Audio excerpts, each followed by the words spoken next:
माननीय सदस्यगण, कुछ महत्वपूर्ण नोटिस आए हैं, उस पर कुछ चर्चा विषय उठाने के लिए प्रतिपक्ष के नेता ने आग्रह किया है।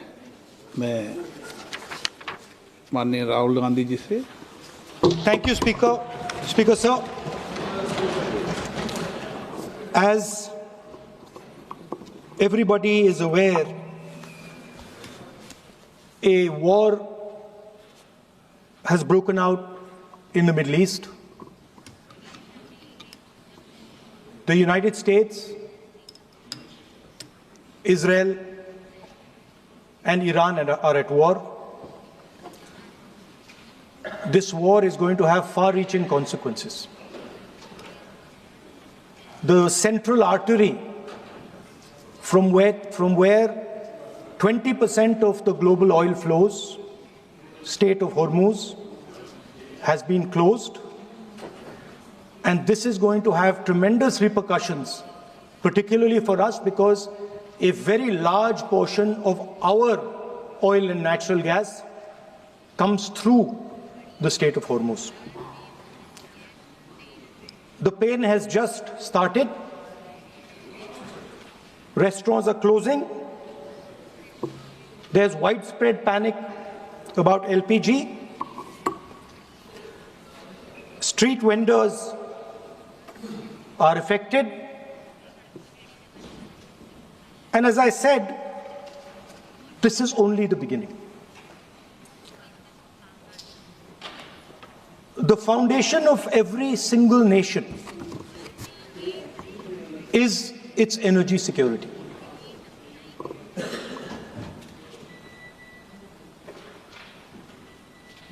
And I do not say this lightly, but allowing the United States to decide who we buy oil from, who we buy gas from, whether we can buy oil from from Russia or not, whether our relationship with different oil suppliers can be decided by us. This is what has been bartered. And this is a very puzzling fact for me. It has been a very puzzling fact why a nation the size of India would allow any other nation, the president of another nation, to give us permission to buy Russian oil, to decide who our relationships are with. And this has been a puzzle, and I've been trying to figure this puzzle out. And I have figured the puzzle out. And the puzzle is about compromise. We have a gentleman sitting here who is the oil minister. He himself has said that he is a friend. Sir, I'm talking about oil security, sir. Sir, I'm talking about oil national. I'm talking about economic security, sir. माननीय सदस्य, Sir, माननीय सदस्य, आपने जो notice दिया है, उस notice में बोलिए आप नोटिस में बोलिए। माननीय सदस्य, आप प्रतिपक्ष के नेता हैं, मैं आपको फिर आग्रह करना चाहता हूं, आप नोटिस अगर इस बात पर बोलने होता है तो नोटिस आज इस बात का देते हैं। नो, नहीं बोलने, नहीं इजाजत दी जाएगी। ठीक है, ऐसे नहीं चलेगा सदन। आप अगर नोटिस के अंदर, नोटिस जिस विषय पर आपने नोटिस दिया था, मैंने सुबह भी कहा कि संसद नियम प्रक्रियाओं से चलती है। आपने जो नोटिस दिया है, आप उस नोटिस में बोलिए। आपको अगर इस विषय पे बोलना है तो आप नोटिस देते, मैं अलाउ करता नहीं करता ये मैं तय करता, लेकिन ये तरीका ठीक नहीं है। नो, आप कोई रिकॉर्ड में नहीं जा रहा, आप नहीं बोलना चाहते इस विषय, ठीक है। नो, हाँ, इस विषय पर, जिस विषय पे नोटिस दिया उस विषय पे नोटिस में बोलिए। अगर आपको इस डिटेल में बोलना है तो उस पर नोटिस दीजिए आप। नो,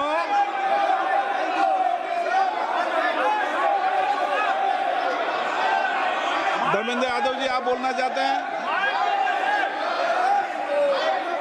सभापति लीडर ऑपोजिशन को सर बोलने दीजिए, बात पूरी हो जाए। लीडर ऑफ अपोजिशन है, पूरी बात हो जाए तो लीडर नियमों ऑपोजिशन से की सर। बोलेंगे, नियम के विपरीत नहीं बोल सकते। जिस विषय पे उन्होंने नोटिस दिया है, नोटिस सदन के पटल पे है, उस विषय पर बोले हुए। सभापति जी आप सभापति जी, लीडर ऑपोजिशन की बात पूरी हो जाए, उसके बाद मैं बोलना चाहता हूँ। सभापति जी बोलिए। माननीय सदस्यगण, माननीय प्रतिपक्ष के विपक्ष के नेता ने जिस विषय का नोटिस दिया था, देश में गैस की कमी के संबंध में, नोटिस की प्रति मेरे हाथ में है और जिस विषय पर नोटिस दिया था, मैंने उस विषय पर उनको बोलने का अवसर दिया, लेकिन प्रतिपक्ष के जिम्मेदार नेता होने के बाद भी बिना नोटिस के किसी अन्य मुद्दों पर चर्चा करना ये संसद की प्रक्रियाओं और नियमों के तहत नहीं है। अगर आपको किसी पर आरोप लगाना है तो आप नियम 353 के तहत नोटिस दें। मैं अगर इजाज़त देता हूं तो आप बोलें, लेकिन ये तरीका कि आप नोटिस किस विषय पर देते हो और किस विषय पर मुद्दे पर बोलते हो, ये कोई संसदीय आचरण ठीक नहीं है। मैं फिर आग्रहपूर्वक कह रहा हूं, और इस तरीके से संसद नहीं चलेगी, संसद नियम प्रक्रियाओं चलेगी। मैंने सुबह भी कहा था, आज भी दृढ़ता से कह रहा हूं कि संसद नियम प्रक्रिया से ही चलती है, किसी को भी कोई विशेष अधिकार नहीं है। नहीं वो। आप जाइए, आप अपनी अपनी सीट पर जाइए, मत जाइए। आपको महत्वपूर्ण विषय पर, वित्त विधेयक पर आपको बीच में रोककर सदन की मर्यादाओं के अनुसार प्रतिपक्ष को मौका दिया। आप कहते हैं प्रतिपक्ष के सदस्यों को मौका नहीं दिया जाता, बीच में चर्चा में आपको रोक के मौका दिया। यह तरीका आपका ठीक है क्या? यह संसदीय परंपरा के अनुसार है क्या? आप नोटिस किस बात का देते हैं और किसे विषय है, यह उचित नहीं है। No LPG sir,